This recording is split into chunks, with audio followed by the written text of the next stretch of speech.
sit there and make fun of Brittany after all she's been through. I'm your number one fan.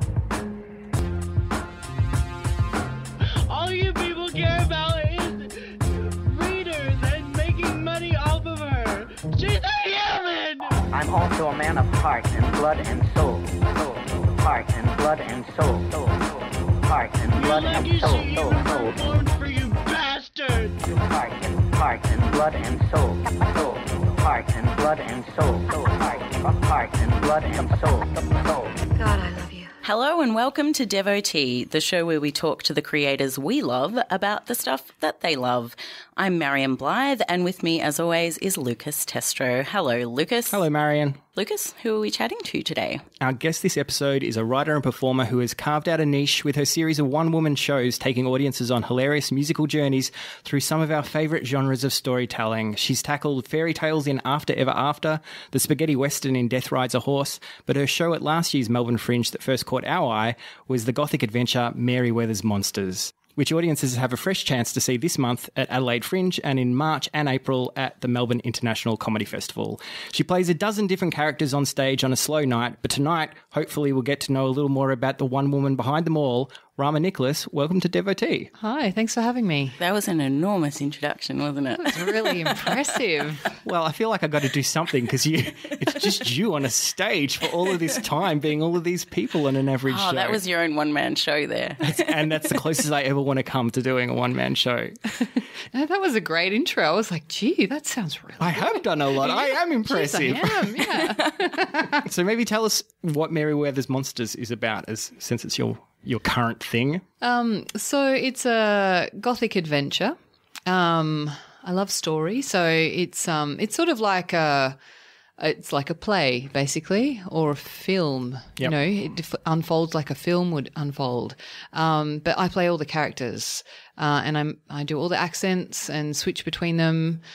This show actually isn't a musical. It's got one song in it, but the music that supports me is written by Rob Kidd, who I collaborate with on all my shows, and he's an amazing musician.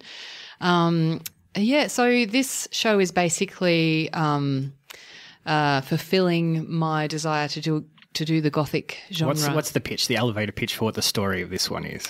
So it's about a monster hunter called Merryweather, and it's her journey. That was almost her accent. She's got a very... Merryweather. There we go.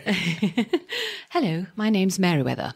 Yeah, so it's her journey from being a monster hunter, and she's basically... In 19th century England. Yes, 19th century. That's right. Thank you for reminding me. Yeah, so she's like the greatest monster hunter of the time, and she's celebrated by London. She's the protector of London, and basically everything goes belly up for her when some monsters from the monster realm decide to kidnap her and take her to the monster realm. So her world gets turned upside down. Without giving too much away. It's so hard to talk about my stories because there's lots of twists and turns. And that certainly sounds very exciting, and it is, but it's also very funny at the same time. Oh, great. Good. Yes, we loved it. I should point out, I don't really like the theatre, but your show was the only one where we got out, and not only did I absolutely love it, but I wanted to go back in and see it again straight away. Wow. We were talking about it for ages afterward and doing... Mary. So why one-person shows? This seems like an exhaustive effort. Yeah. Why not get a cast? Well, that's a really good question because for the majority of my career as an actor and an improviser, I've been improvising most of that time, and it's very much ensemble based. So I've been collaborating and working with people for years and years and years. And so a couple of years ago, I decided to leave the theatre company that I was with just to go on a bit of a creative journey. I was with Impro Melbourne for a very, very long time as a main ensemble member, as a director and producer and all that jazz. And I kind of left them and I was like, geez, what do I do with myself now? I will have to keep performing. Like, I can't not do that. And I thought, all right, I want to scare the shit out of myself. Yep. What is the most challenging and scary thing I can do as a performer?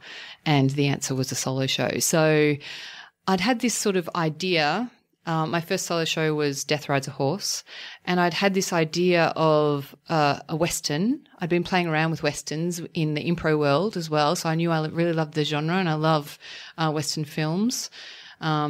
And I'd also been playing around in the musical kind of impro world as well.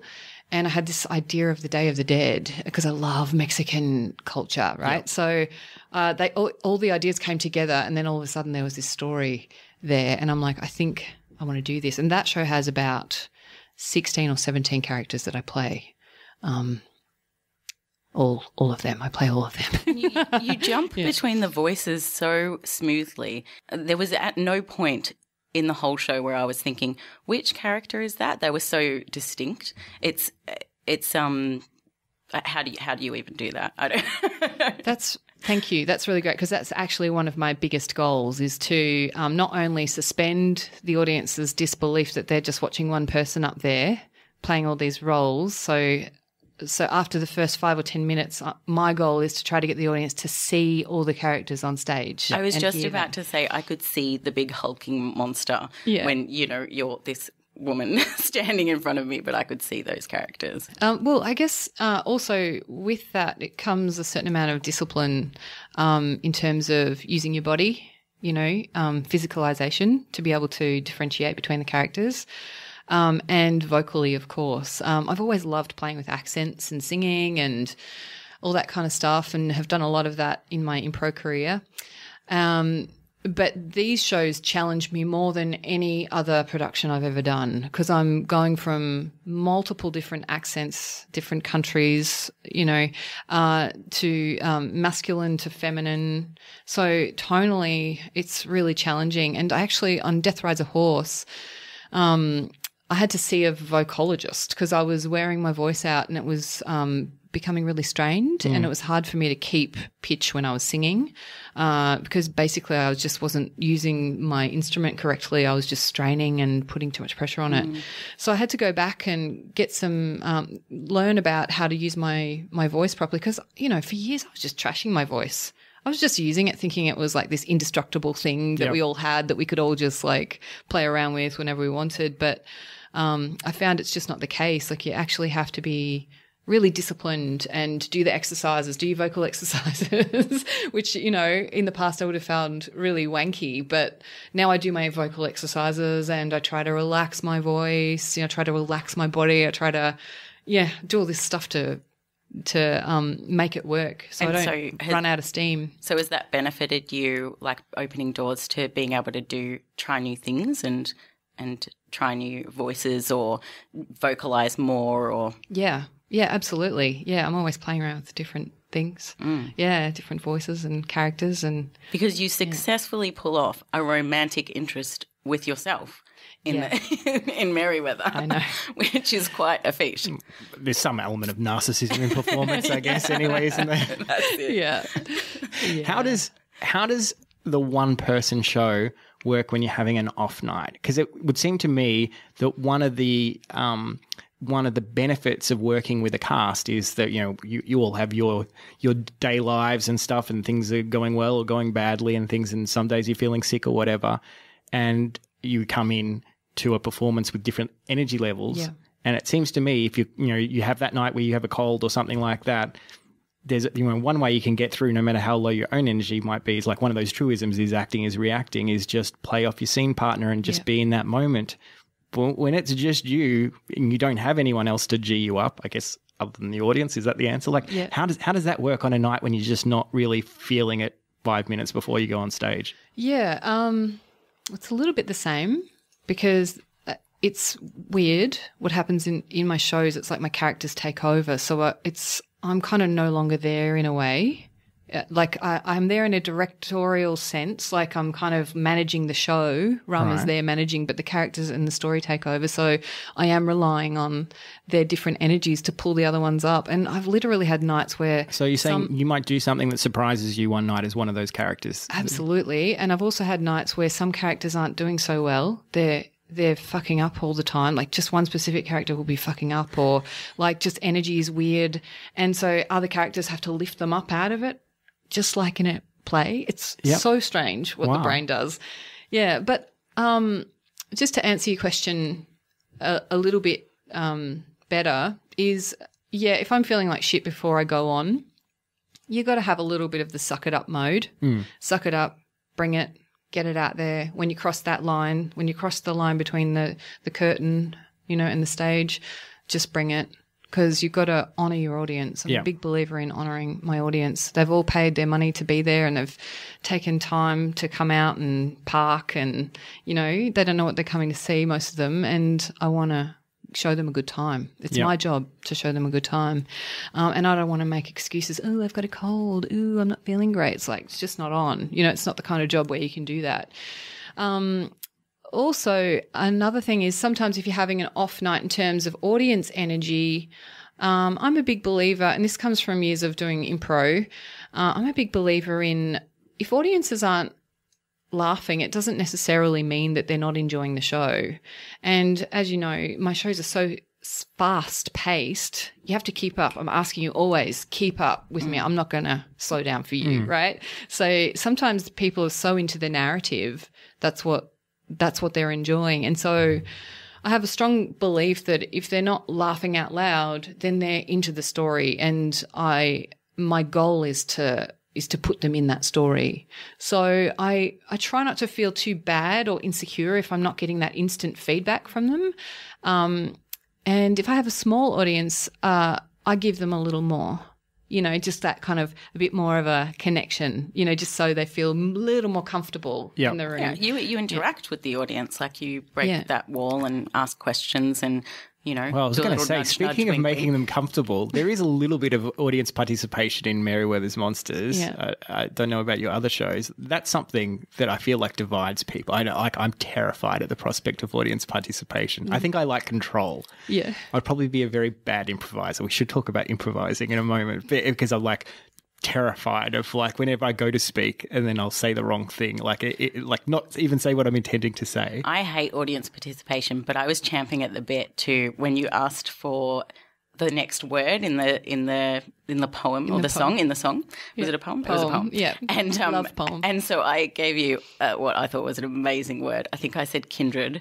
We are kindred. Oh yeah, I remember that. And then but then the guy sitting 2 seats down from me said something that was ridiculous. And I was like, he ruined our poem, Mary.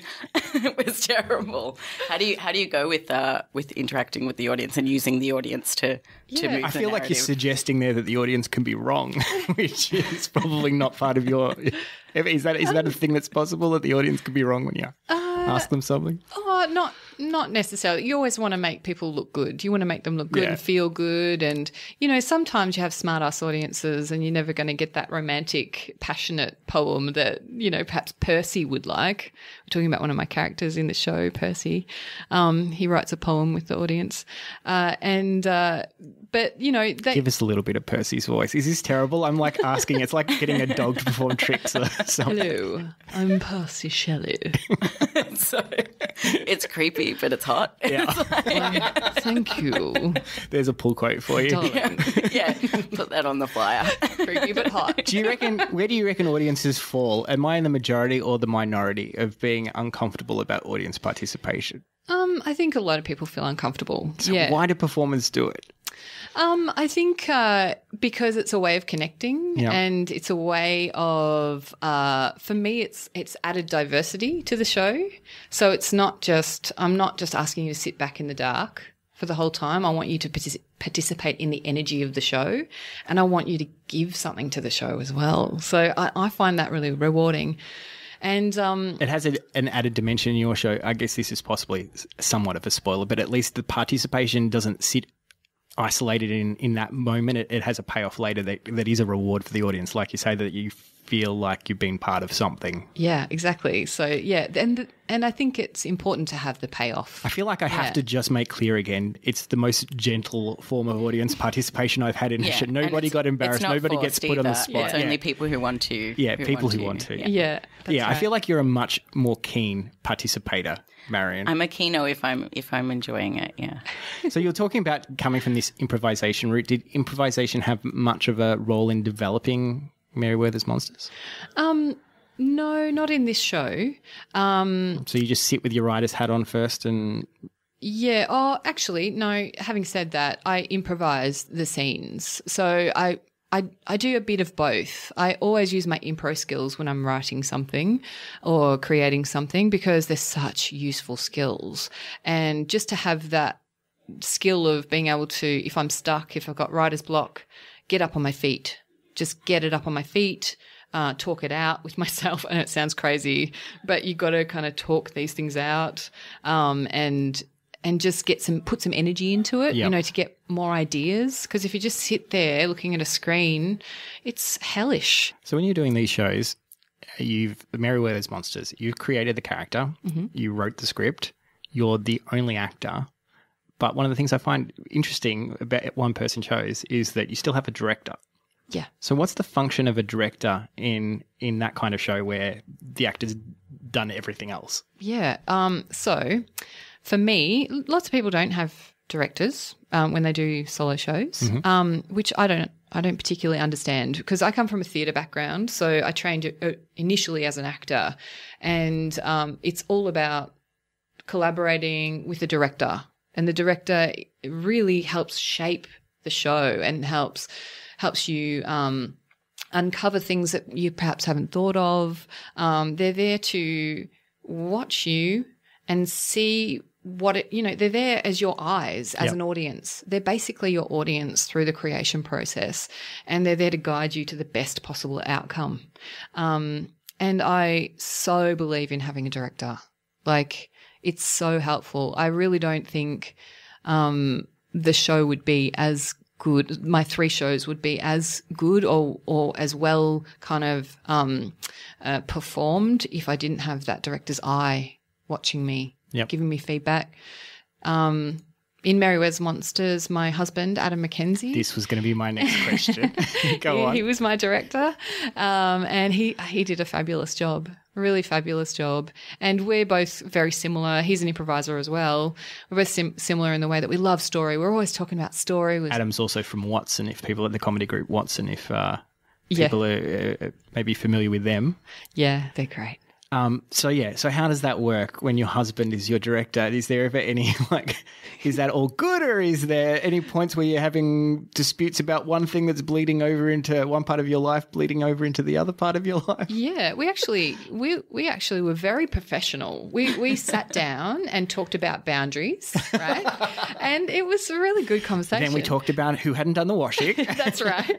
But we talked about let's actually make a schedule, because we both work from home. So time can be kind of fluid when you work from home as a freelancer. And so we're like, all right, let's make a strict schedule that we stick to. If we're rehearsing, we're going to be there at 5 and we're going to finish at 6. If we're in the flow of the rehearsal, we can go over a time if we want to, but otherwise we finish at 6 and then we have dinner, So we're really good at that. We're also good at I really shifted my perception of Adam, really tried to see him as a director and not as my husband. And there was other rules at he couldn't drink beer at our rehearsals. That was wow. This feels like the foundation of a show in itself, a 2-person show. Because you. So hang on, let's go over that last rule again. Let's go over that rule. So the rule is that he can't drink beer when we're rehearsing, right? Yeah, but he can have a beer afterwards. Does he drink beer when he's directing other shows? No, I don't know. We're not putting Adam on trial. He's not here to defend himself. You haven't seen the documents of those boundaries. We're just saying he's an alcoholic. Let's move on. And so that was actually a really good boundary to put in, because it's so easy when after you finish work for the day, you just want to have a glass of wine or a beer, and that's when we're rehearsing, and it's sort of like, nah, we have to work. Work is still happening. Work is still happening. Intensity here. Yeah, right. And you perceive things differently when you've had a beer or two. You kind of go on a bit of a ramble tangent. And at a fringe show, he's probably putting himself into the position of most of your audience members who are coming in after a few. Yeah, that's right. That's true. It is a valuable insight he was providing. It is. Don't encourage him, please. Now, Rama, we could talk about your work forever, but we are here to talk about something that you're a big fan of. Mm-hmm. So can you please tell us what you chose? I chose Buffy the Vampire Slayer. Congratulations to the class of 1999. You all proved more or less adequate. Spit out that gum.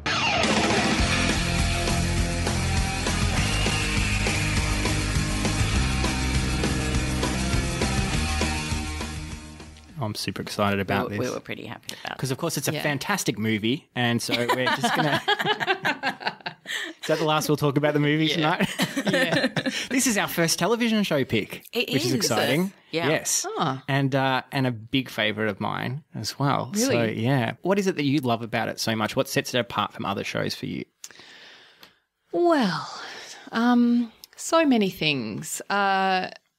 You know, back in the 90s, I'm actually rewatching it at the moment, going through I'm binging the season, and I'm loving it, and it's so 90s. What season are you watching now? I guess maybe we should just park it for 2 seconds, just in case there's somebody who... There's no one in the world, Lucas, that doesn't know what Buffy the Vampire Slayer television show ran 7 years. It was the show that gave us Joss Whedon, broke him as a big name, about a teenage girl, slays vampires, went for 7 years. Okay, that's all right. We can move on. Yeah. Hey, there might be somebody. Doesn't hurt. Yeah, no, that's true. There could be someone.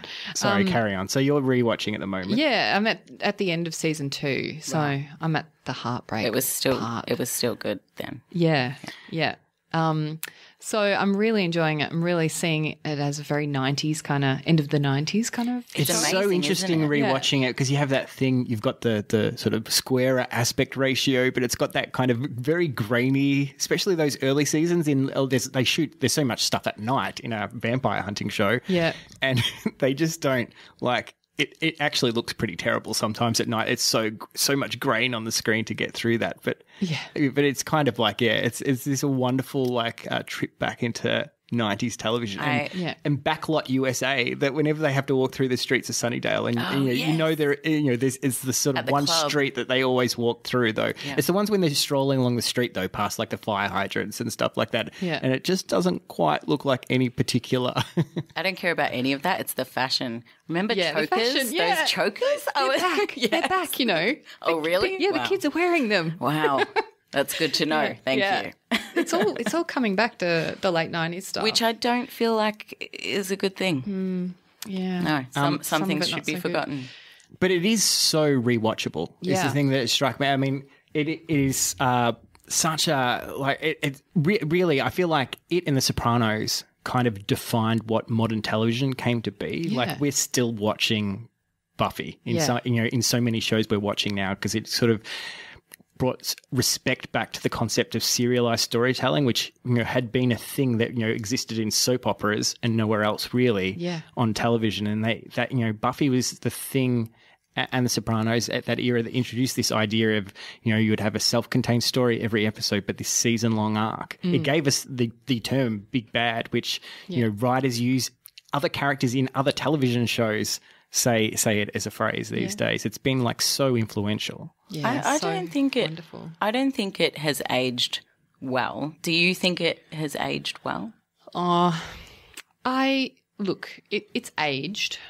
It's aged, but I'm so biased that I just love it. True. I kind of go like I'm noticing it now, like what we were saying about the 90s stuff, but I just love it. So can I ask how old you were when you watched it the first time? So when you first were watching it. Was this when it was on television or did you come to it later? I did. I came to it later. Oh, right. Okay. Yeah, which is so weird. But I came to it kind of in season...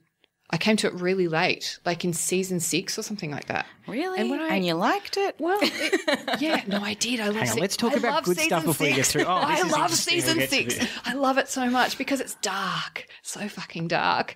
So what happened for me with Buffy is that I'd heard about it and I'd kind of, I felt like I was too cool for school for television back then.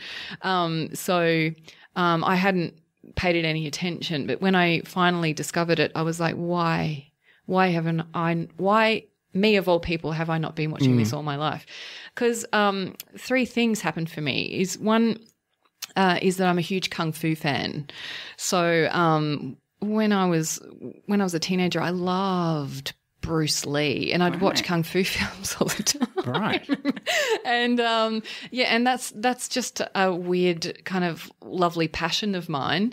And also, secondly, I love the gothic horror genre. Like, I've been obsessed with the vampire genre since I was a young teenager as well. So kung fu and gothic genre came together for me on that night when I discovered Buffy, but I also discovered the brilliant writing of Joss Whedon, and no one else was doing what he was doing, and I just felt like it was so amazing. Like, he could not only be humorous and create this kind of whole language, this Valley Girl kind of language and slang, but he could also go very deep, and it was super emotional or super sexy, or, dealt with a lot of issues, but using this horror genre, you know. So I was like, that's it. Storytelling can be everything and anything and have strong female heroes as well, Absolutely. So, and I think that when you say, Marion, that it hasn't aged well, like I can see in some respects, I feel like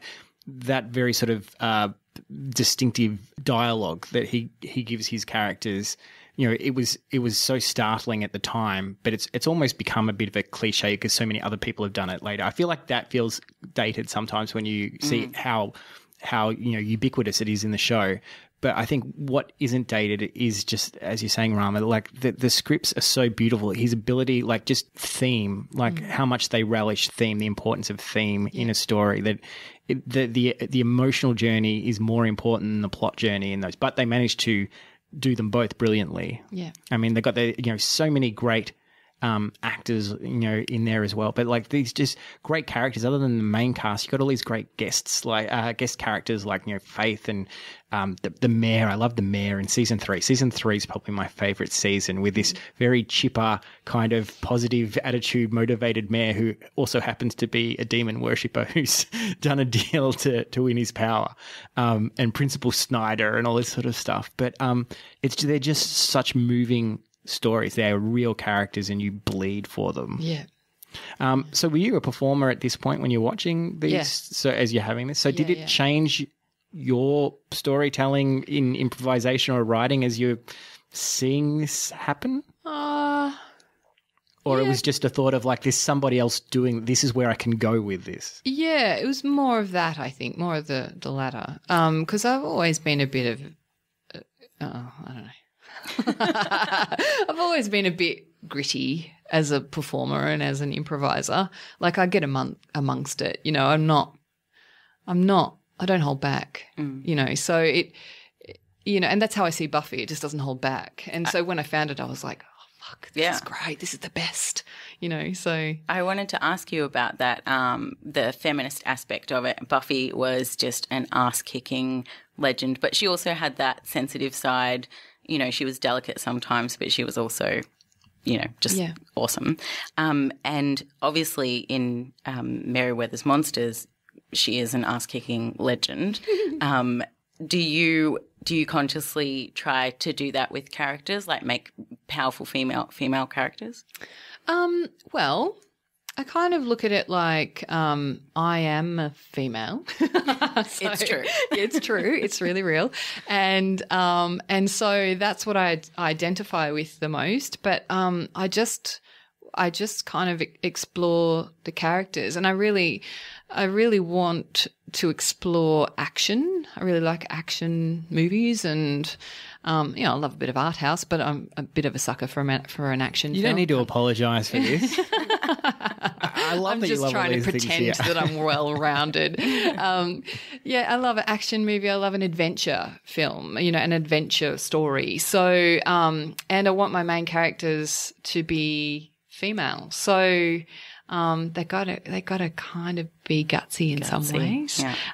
But I also like to subvert gender a bit. Like, I really love a romance. I love the romantic genre, and I think that's I think that's underutilized in fringe shows and comedy festival shows. I do believe it's like this massive genre that makes so much money in every other field, but there tends to be this little air of cynicism towards it when it comes to fringe productions or, you know, comedy festival productions, or these people shy away from the romance, you know, when I think going deeper into it, you can evolve more comedy. There's a lot of fun in that, and in the sexy stuff too. And also, audiences get a bit gooey, and it makes them feel something different other than just the action or the adventure or the laughs. You know, kind of takes them on more of a journey if you add that element of romance. And it's something, you know, love and romance is something that touch most people's lives. So most people identify with it. So why not have it in there too? And why not have our lead female characters challenged by it in some way? Yeah. Yeah. Is the romance a big aspect of what you like about Gothic storytelling? Because it does seem I've been, you know, not doing a season, 1 to 7 binge, but picking through some of my favorites in the preparation for this. And then today I thought I better watch that. It was the first episode of season 5 where she meets Dracula, because I thought, oh, there we go. We've got Buffy and Gothic, the ultimate Gothic figure there. And it was interesting how heavily they lean on, like, Buffy was always a very, romantic show, but so heavily they lean into, like, the much more kind of almost like powerful sexualized romance in there, not in the sense of like hot erotic sex or whatever, but just like, you know, the bite is the notion of like this intimate steamy kiss sort of thing. Yeah. Is that what you like? Like, what are the elements of Gothic fiction that enjoy? For sure. All that, you know, vampires are totally sexy. Like, that's the whole appeal of them, I think, originally. I guess sexy, more seductive, powerfully seductive, I guess. And I wanted to play around with that in this show, but kind of subvert it a bit, like flip it a little, because I mean, you guys know the story, but I'm not going to reveal what happens. But I do. That's what I like about this genre. Yeah, is that, you know, it's unrequited love too. It's about yearning. It's about the human and the monster. And knowing that this love or this seduction is a bad thing, but you still want it, you know. I think that's been the essence of every cheesy romance since the history of time. That really does get us back to what you were talking about your love of season 6, because it starts to get dark. Because it's really from the sort of season 5 on, we get this notion of a darkness at the heart of the Slayer, and it gets increasingly dark. So I'm very interested that is this your favorite period of the show? Because I think a lot of people would. It starts as this essentially. It has, you know, its core concept is going through high school is hell. Yeah. And so, like, for me, I think the first 3 seasons are the best, and it kind of reaches its natural end at the end of season 3, and it never quite fires on all cylinders after that. Not to say it's bad. Interestingly, I think if you ask people their, like, top 3 most classic episodes ever of Buffy the Vampire Slayer, I reckon they'd all be from those seasons after the end of season 3. Absolutely. But as season-long arcs, they never quite feel the same to me. And I was thinking, when I was thinking about it, one of the reasons I thought was that they became increasingly, for me, maudlin without that the maudlin started to outweigh the comedy and the liveliness of it. Yeah. But for you're a big defender of 6. Well, I just really like it. Yeah, I really like it. It's interesting. There's so many interesting things that happen in it. Besides Buffy, who is your favourite character? Look, Willow comes to mind first, because when she becomes a witch, it's just like, and she goes through her character arc. She starts changing and becoming, you know, whoever she needs to be or is.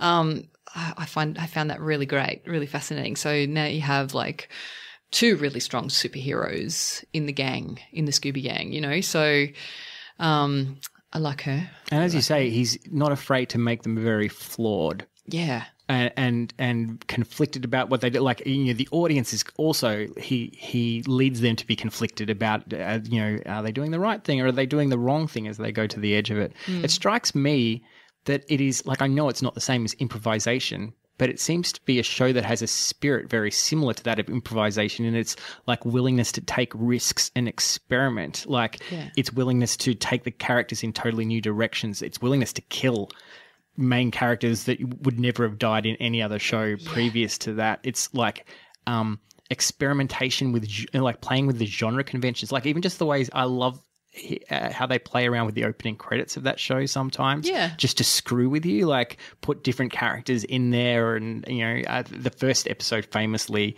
starts with a character who seems to be a main character who dies in the episode, and Joss Whedon always said that what he always had wanted to do was have that character in the opening title, like have his face up and everything in the opening titles, but he just didn't have enough power in Hollywood at the time to be able to demand that, so he couldn't fight that battle. Yeah, it's that thing of like messing around with story. Like Joss Whedon's just not afraid to mess around, and it's been his superpower and it's been his demise over the years. I mean, I'm not a super fangirl of Joss Whedon. Like, I don't know a lot about what's happened to him or his career. Having said that, I love his work. But from what I've heard, it's like he's so willing to see his craft as writing as a craft rather than pleasing Hollywood or, you know what I mean, or pleasing an audience. I mean, I imagine, I don't know what it's like to make a TV show, but I imagine there's a lot of appeasing that goes on to producers and the people who want to make all the money, and make you money as well. But I really respect Joss Whedon for messing with story, and I respect the producers that allowed him to do that in season 6. Yeah. Because for me as an improviser, it was fascinating to watch some different conventions happen in that season, and also playing around with Buffy's darkness, playing around with Spike's falling in love, after being like the dick that goes through all those seasons, It's that thing, J.K. Rowling famously said that there's no good, that there is good and bad in all of her characters because that's life. There's good and bad in everyone. And there's that very much in Buffy, like with Spike. At one point he's like a puppy hanging around the house and, he's totally evil and he's, like you say, falling in love. Your characters as well very much have that kind of opposition of are they good or are they bad? Like Mary herself has that, and no spoilers or anything, but there's a very definitive: is she doing a good thing? Is she doing a bad thing? And what are the motivations and that kind of thing? Do you like how do the characters come to you, and do you see them as good or bad, or do you see them as fully formed? I think all my main characters are both have good and bad, or they're flawed. They have, or they're blind in some way. Blind to how they see themselves. And the journey is about that discovery. I mean, Mary goes on a big discovery about that. She didn't even see herself in a certain way at the start, and at the end she sees herself completely different. That's one huge inspiration that I draw from Joss Whedon, is that that heroes and villains are meant to be together, right? And they infect each other with each other's energy, right? And you can't no one gets out alive in a way, because there's always moral dilemmas around how to deal with situations. So it's just, comic books have been doing this for years and years and years, Yeah, and I think that for a long time TV and film blockbusters have watered that down. But it's there present even more than ever, I find. But that's the great thing, right, about not closing yourself down to anything. Like we were joking before about action and whether that's embarrassing to say you like action. Like, it's one of the great lessons, I think, of the success of that show is Joss Whedon. Like he had that thing of like, oh, well, I will get bored if I see two characters talking about something, really horrible that's happened in their life or some big life decision while they're just sitting on the couch, So like, but why can't there also be aliens in it or vampires? And then they can still talk about that, and it's right. Like it opens that out to a whole lot of people, and you still get all of the drama you would have had in that story, but then there's this other level of fun and stuff in it. And it's the same as, he's this big comic book fan as well and has gone on to mega success directing, Avengers and all that sort of stuff. Yeah. But that, I feel like that probably is a very intentional thing that he, was taking from those other mediums. And there's something to be gained by opening yourself up to all those things. Yeah, absolutely. Do you have any interest? Are your live shows an end to themselves, or do you have any interest in expanding out this world of characters and looking at it in another medium? Like watching Merryweather's Monsters, I was also thinking I'd love to see the comic book of this or the movie if you had the budget. But is that stuff you have any? I do dream. in? I dream about these things. I've dreamt about Death Rides a Horse being a movie. I think that would make it fucking excellent movie. I dream of Merryweather's Monsters being a novel. Yep. I feel like it could really expand out into a very full story and have a lot more detail and a lot more richness to it, because there's only so much you can do in an hour, right? Yeah. So I dream about that.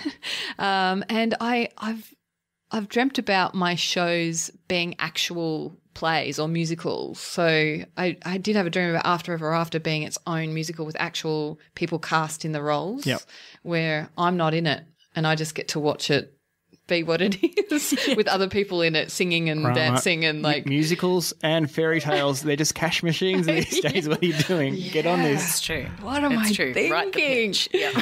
Yeah. So I do dream about them being other things. They're like a play, so it'd be great to see them in the film genre with proper actors. You're being modest. I'd just be a cameo, I think. Just be some weird. I can definitely see Merryweather as a graphic novel. Yeah. That would be so cool. Yeah. Can we talk about Spike? I feel like we need to talk about Spike because for me, he's kind of the problem of what happened. Like those later years of Buffy, that I think he's such a great character. And, and I love they take him on this tear. Like he's that Billy Idol in your face. He's funny, punk, mean. And then they do such a great thing with him when they kind of neuter him and now he's stuck having to be with them, but he doesn't want to be with them. The love affair is the thing that kind of gets really odd for me. Like I just never got where that came from. I'm trying to work out at what level I oppose this. Like I kind of it comes in this key level in Buffy's life where, spoiler alert, she's died. So like you kind of get what she sees in him, that she's not getting from anybody else. But by the same token, like I love that relationship with Angel and that bit you're talking about now, the end of the second season of Buffy where Angel turns bat and it's like the ultimate, romantic story of of sacrifice and heartbreak and nobody's going to be a winner. And oh my God. I hated Angel, just for the record. Did you ever watch Angel? No. Right. No. I think I saw one episode under duress. Yeah. And no. Angel the show, I think, is a very different beast because that's a show like Buffy. I think it was so influenced by the fact it was screwed up in that first movie and must have been such a traumatic experience for him seeing it get screwed up. And so he came in with a mission and I think it probably set the scene for all that experimentation you're talking about because he had a kind of unique power as much as it's his first show, but it's kind of like, well, I told you should have done it my way from the start so he can get to do all this stuff. And then when you get to Angel, like you really see, I think, in its first year, a show trying to find it, like work out what this show is supposed to be and who these characters are supposed to be. Yeah.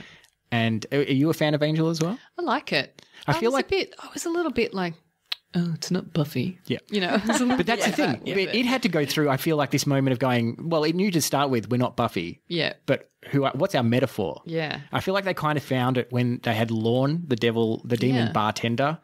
And, there's this, classic episode where he's first introduced where it opens on this dramatic close-up of this big green demon. And then as the camera pulls out, he brings up a microphone and then he's doing a cabaret show. Yeah.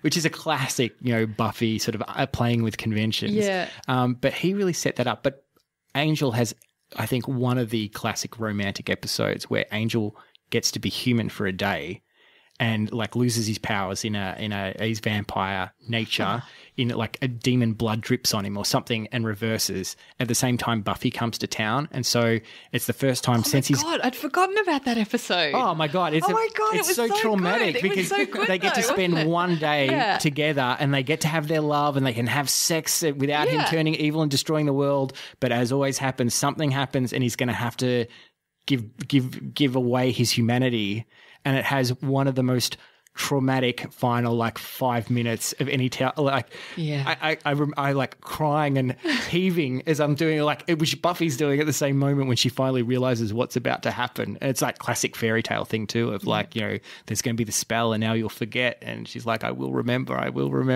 Oh yeah, that's right. Wow, let's all go home and watch Angel right now.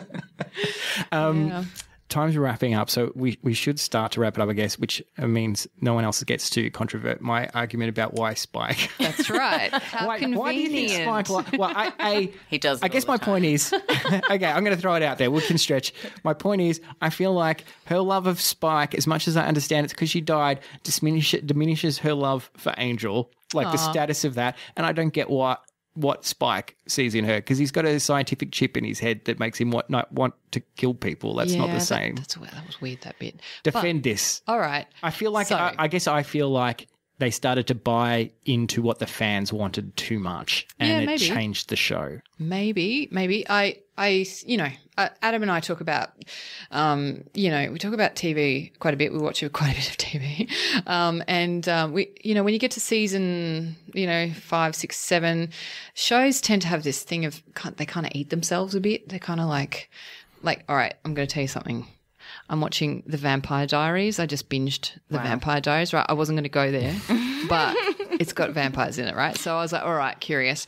And it's just a classic. It's just eating itself alive. Like, it's just like, and it's ridiculous. It's absolutely ridiculous. But I love it because it's soap opera, and it's like draws you in every time. And it gets gritty too.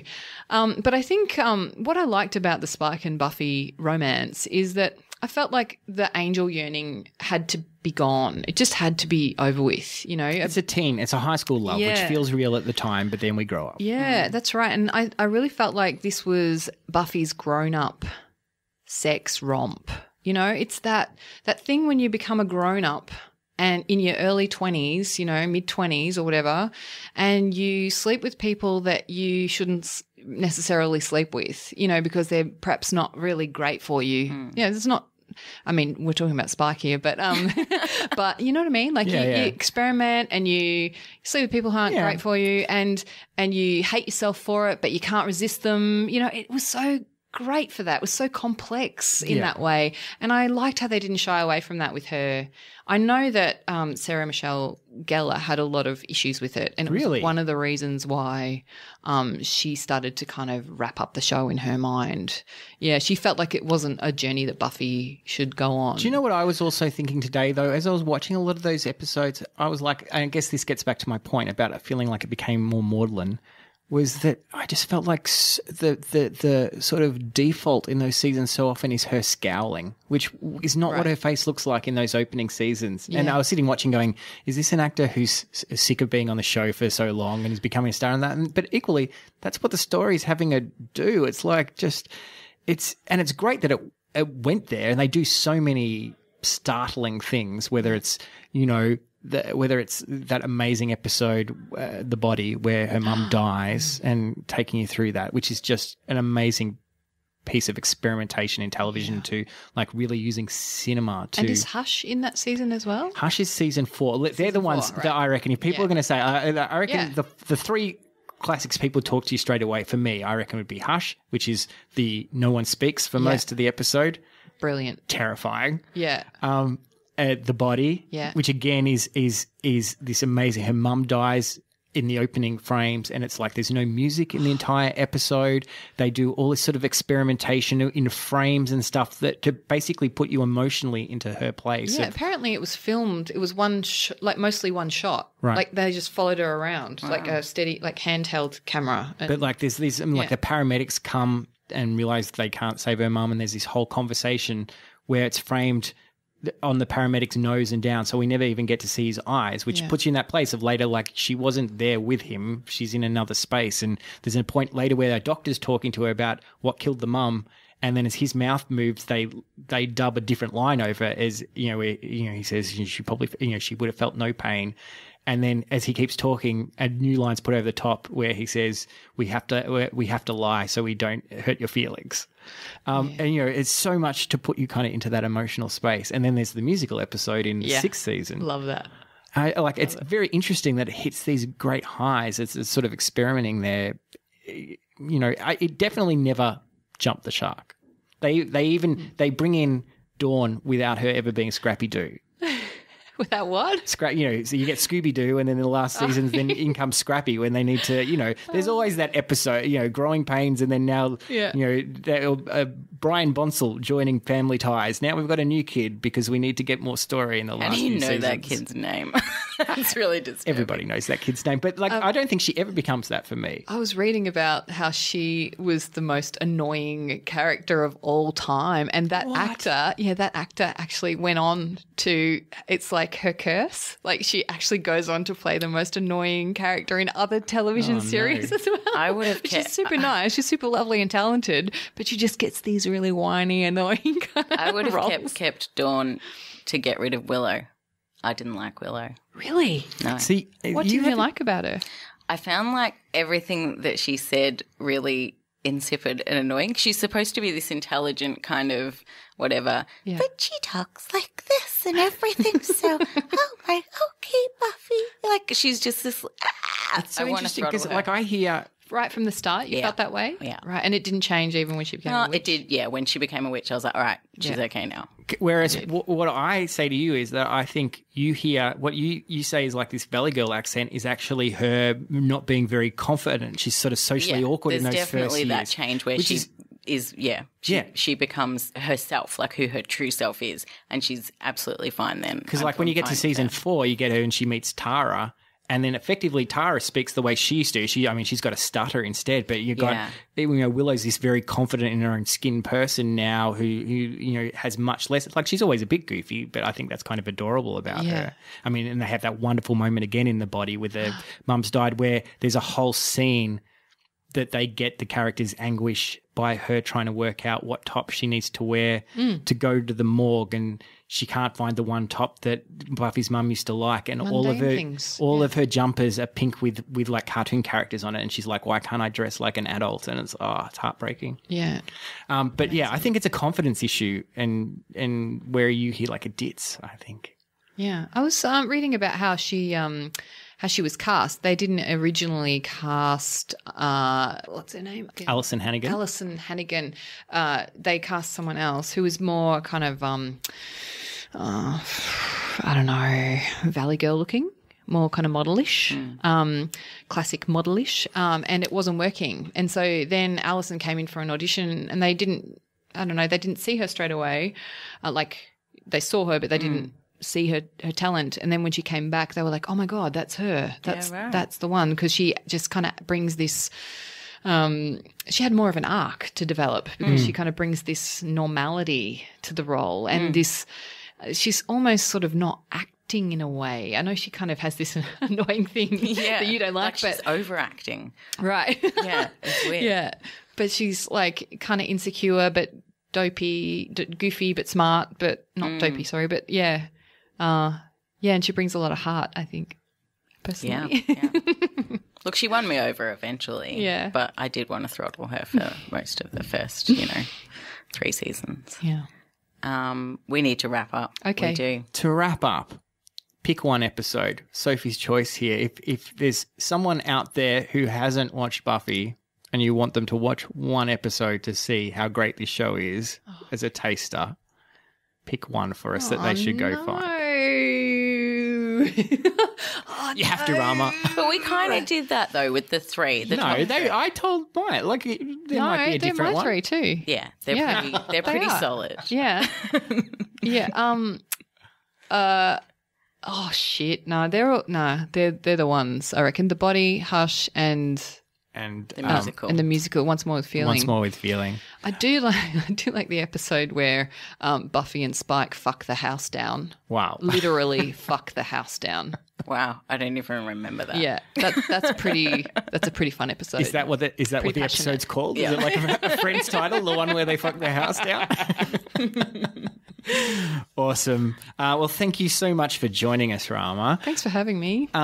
Where can people wanting to track down your work or find out about your upcoming show find you on the internet? You could go to ramanicholas.com. That's convenient. Yeah, or the Rama Nicholas page on Facebook. That's a good one that has regular stuff. Ramanicholas.com is in construction at the moment, so it's just got basic info. But yeah, I'm at Adelaide. Adelaide Fringe. So Adelaide Fringe. In about a week. In a week, right? Yeah. And and then Melbourne Comedy Festival in March and April. Awesome. Look out for that.